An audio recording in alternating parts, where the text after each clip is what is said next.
Radio صدائے حریت جموں کشمیر سے سنیے تازہ ترین خبریں۔ پاکستان کا دورہ کر رہے اقوام متحدہ کے سیکرٹری جنرل انطونیو گوترس نے کہا کہ اقوام متحدہ کا عزم ہے کہ دنیا بھر میں انسانی حقوق کا احترام ہونا چاہیے اور مقبوضہ کشمیر میں انسانی حقوق کے مکمل تحفظ کی واضح ضرورت ہے۔ سیکرٹری جنرل نے مقبوضہ کشمیر کے معاملے پر پاکستان اور بھارت کے درمیان مذاکرات کی سہولت کاری کی خواہش کا بھی اظہار کیا اور اس حوالے سے اقوام متحدہ کے انسانی حقوق کمیشن کے کردار کا بھی حوالہ دیا۔ پاکستان کے وزیر خارجہ شاہ محمود قریشی نے مسئلہ کشمیر کے حل کو ناگزیر قرار دیتے ہوئے کہا ہے کہ ہم کشمیریوں کے ساتھ مکمل اور بھرپور حمایت کا اعادہ کرتے ہیں۔ انہوں نے حریت چیئرمین سید علی گیلانی کی صحت یابی کے لیے نیک خواہشات کا اظہار کرتے ہوئے کہا کہ وہ عزم اور ہمت کی علامت بن کر آزادی کے لیے کوشاں ہیں۔ تجزیہ کاروں اور سیاسی مبصرین نے گوگل سرچ انجن کی طرف سے جاری کردہ نقشے میں مقبوضہ کشمیر کو بھارت سے باہر بسنے والی اقوام کے لیے متنازع علاقہ جبکہ بھارت میں رہنے والوں کے لیے اسے بھارتی حصہ ظاہر کرنے کے اقدام کو مسترد کر دیا ہے۔ انہوں نے کہا کہ متنازع خطے کے 2 بیانیے جاری کرنا گوگل کی ایک کھلی منافقت ہے اور یہ کشمیر کے بارے میں اقوام متحدہ کی قراردادوں کے بھی خلاف ہے۔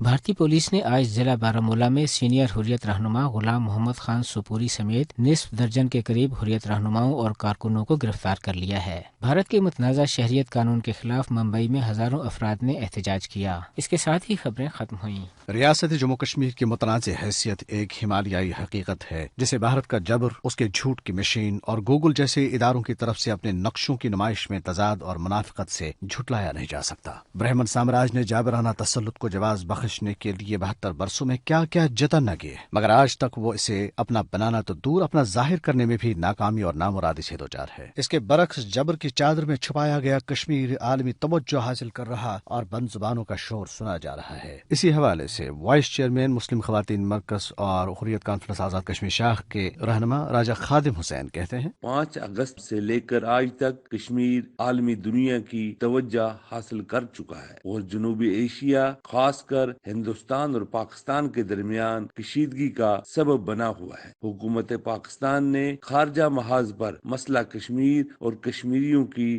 بھرپور وکالت کی ہے۔ ہم پاکستان کے دورے پر آئے ہوئے اقوام متحدہ کے جنرل سیکرٹری سے اپیل کرتے ہیں کہ وہ مسئلہ کشمیر کی حساسیت کو دیکھتے ہوئے جتنا جلد ممکن ہو اس دیرینہ تنازع کو اقوام متحدہ میں موجود قراردادوں کے مطابق حل کروا کے اس پورے خطے کو ایک ہولناک جنگ سے بچا لے۔